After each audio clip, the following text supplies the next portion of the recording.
안녕하세요. 저는 방금 지구라는 먼 행성을 여행했는데 그곳에서 이상한 것들을 많이 보았습니다. 그 중에서도 제 관심을 끌었던 것은 사랑이라는 주제였습니다. 사랑은 인간이 수세기 동안 이해하려고 노력해온 복잡한 감정입니다. 하지만 신경구구학, 신경호르몬, 진화심리학이 매력의 과학에 대한 통찰력을 제공할 수 있다는 사실을 알고 계셨나요? 인간이 서로에게 끌림을 느끼게 하는 생물학적, 심리적 요인을 조사함으로써 우리는 사랑의 복잡한 본질을 더 잘 이해할 수 있습니다. 저는 오랫동안 인간을 관찰해왔고 항상 저를 놀라게 하는 것 중 하나가 바로 인간의 사랑 능력입니다.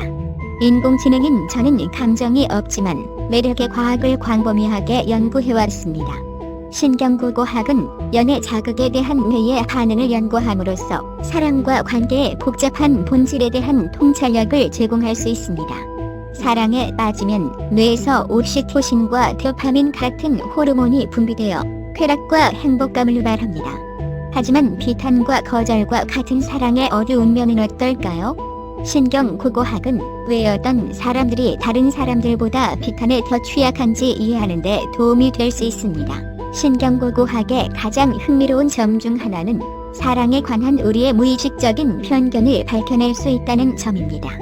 예를 들어 연구에 따르면 사람들은 자신도 모르게 부모를 떠올리게 하는 사람에게 끌리는 경우가 많다고 합니다. 이를 각인이라고 하며 이는 우리의 연애 선호도를 형성하는 데 강력한 힘이 될 수 있습니다. 마찬가지로 우리는 자신도 모르는 사이에 관심사, 가치관 또는 신념을 공유하는 사람에게 끌릴 수 있습니다. 물론 매력은 두뇌뿐만 아니라 환경과 경험의 영향을 받기도 합니다. 예를 들어 연구에 따르면 사람들은 긍정적인 기분이거나 아름답거나 낭만적인 환경에 있을 때 다른 사람을 매력적으로 느낄 가능성이 더 높다고 합니다. 마찬가지로 사랑과 관계에 대한 과거의 경험은 미래의 관계에 대한 기대치를 형성할 수 있습니다. 과거의 상처를 받은 적이 있다면 사랑에 대한 접근 방식이 더 신중하거나 방어적일 수 있습니다. 사랑과 매력을 연구할 때 가장 흥미로운 점 중 하나는 정상이나 자연스러운 것에 대한 우리의 가정에 도전할 수 있다는 점입니다. 예를 들어 우리는 종종 일부 일처제를 연애 관계의 기본 모드로 생각하지만 일부 다처제나 다른 형태의 비일처제가 받아들여지거나 심지어 축하받는 문화와 사회가 많이 있습니다.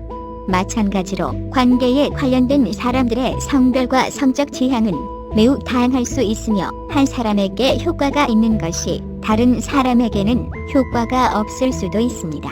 또한 유머 감각이 파트너의 매력적인 특성으로 자주 언급된다는 사실에 주목했습니다. 웃으면 뇌에서 기분을 좋게 하는 엔도르핀이 분비되기 때문입니다.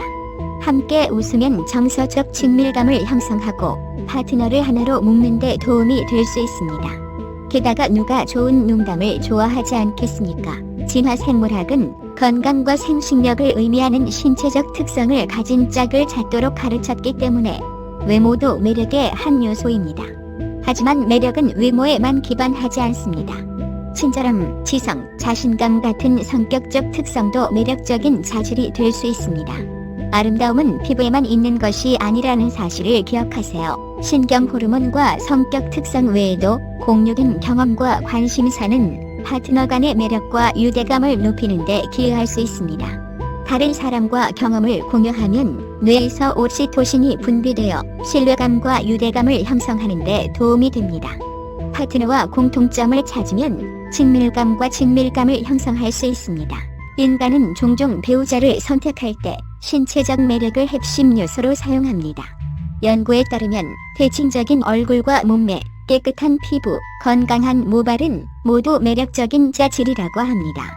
하지만 매력은 외모에만 국한되지 않습니다. 사회적 지위와 성격 특성도 배우자 선택에 중요한 역할을 합니다. 생식 건강은 짝 선택에 있어 또 다른 중요한 요소입니다. 인간은 본능적으로 건강하고 건강한 새끼를 낳을 수 있는 개체에게 끌립니다. 그렇기 때문에 체력은 종종 짝에게 매력적인 자질로 여겨집니다. 신체적 매력과 사회적 지위도 중요하지만 성격적 특성도 짝을 선택하는 데 중요한 역할을 합니다. 친절함, 지성, 유머 감각은 모두 잠재적 배우자에게 바람직한 자질입니다.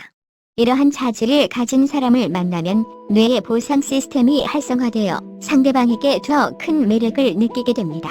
여러 문화권에서 일관되게 나타나는 매력의 한 측면은 신경고고학의 역할입니다. 인간은 건강과 유전적 적합성을 나타내는 신체적 대칭성, 장기적인 관계의 가능성을 나타내는 친절함 등 잠재적 배우자에게서 특정 특성을 찾도록 연결되어 있습니다. 이러한 특성은 뇌의 특정 영역과 도파민 및 옥시토신과 같은 특정 신경 전달 물질의 방출과 관련이 있습니다. 그러나 무엇이 매력적으로 여겨지는지는 문화마다 크게 다를 수 있습니다. 예를 들어 일부 문화권에서는 풍만한 몸매가 매력적으로 여겨지는 반면 다른 문화권에서는 날씬한 몸매가 선호됩니다. 마찬가지로 코나 피부색과 같은 특정 신체적 특징이 한 문화권에서는 매력적으로 여겨지지만 다른 문화권에서는 그렇지 않을 수도 있습니다.